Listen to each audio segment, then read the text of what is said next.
So in this video, I'm going to talk about 3 stress management activities that I currently practice.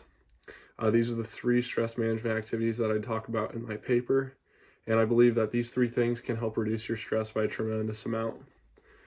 So in the first section of my essay, I talk about a University of Michigan's article on deep breathing.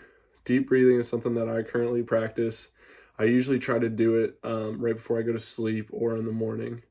And I specifically talk about belly breathing. This is a really basic exercise. There's more advanced versions of breathing, but for the purpose of someone just getting into it, this is the one I talk about.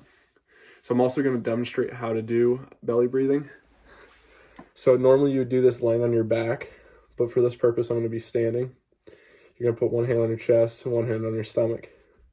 You're going to breathe in through your nose, and you're going to exhale through your mouth, and you want to focus on this hand rising, so you're only breathing in through your stomach.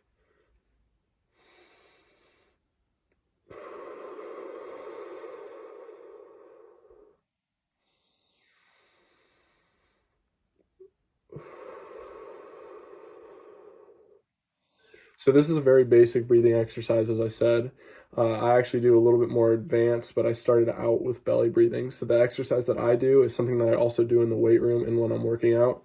So it's like a full diaphragm breathing with belly breathing involved. So like you're going to take a deep breath in, and the start of your breath is going to be in your stomach, and the end of your breath is going to be in your chest. So your whole chest cavity and your back is filling up with air, and you're actually bracing. So it's like if you were to do a heavy lift, so if you were to do a deadlift or a squat, you'd do this deep breath right before you're about to lift the weight, or in the bench when you're coming down, you're holding it, and then you're breathing out at the end of the bench. But like deadlift, you're breathing in, and then you're not exhaling until your back's standing up. So the way to do this is you're going to take that same deep breath in through your nose and then out through your mouth, but the end of the breath is in the chest and the beginning of the breath is in the stomach. So it's going to be your whole body involved. So it's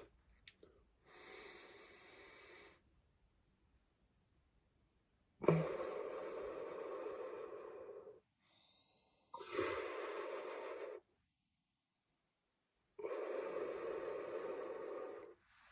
when you're doing this, like I said, you're bracing.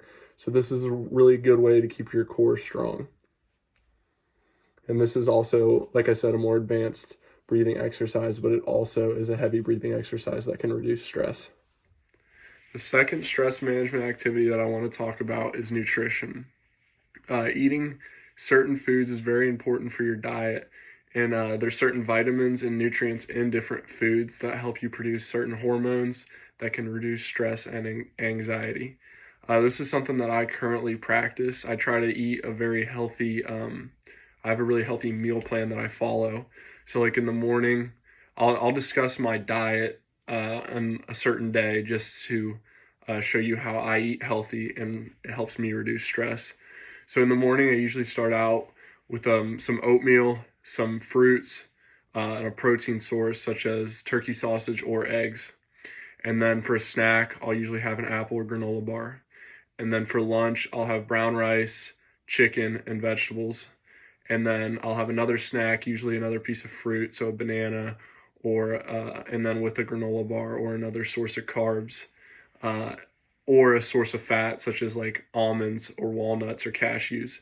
And then for dinner again, I'll have a potato, a source of protein, so chicken or salmon, and then another vegetable. And eating these foods in my day has helped reduce my stress because I'm getting a lot of dietary fiber.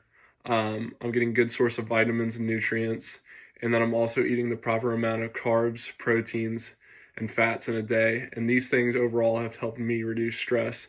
And someone that's on a meal plan can get a certain amount of calories that their body would require, and also the right nutrients and vitamins, and help them reduce stress.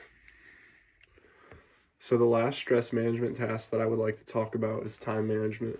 And this is a little bit more self-explanatory than the other actions, so I'm not going to talk about it as much, but I believe it is also a great tool in relieving stress. So when it comes to managing your own time, you have to be able to prioritize things, plan things, and think about what you're going to do, because if you let tasks build up, that's when you're more likely to get more stressed. And like procrastination is a big thing that leads to stress because people refuse to do something or they wait until the last minute, and then eventually they have so many things that they have to do that they get overwhelmed and they break down and they can't do what they have to do.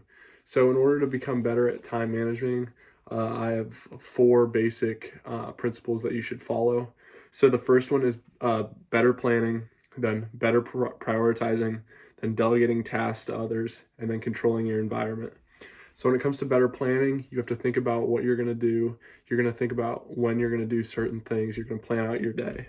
So when it comes to better prioritizing, you're going to pick the best thing, your top priorities, and you're going to want to get those done at a good time. So you're going to want to focus on getting those done and not the small little things. Delegating tasks to others. So this is just simple, like as a boss or a manager, you don't want to do everything yourself because then you're going to get overwhelmed. Your workload's going to be too heavy. So you want to delegate your tasks to your coworkers and the employees under you, so that you can get things done in a timely manner and you're not doing everything yourself. And then the last thing is controlling your environment. So there's certain things in your environment that you can control. One is managing your time. Obviously, there's things that can pop up that are uncontrollable, but you want to focus on the things that can be controlled around you.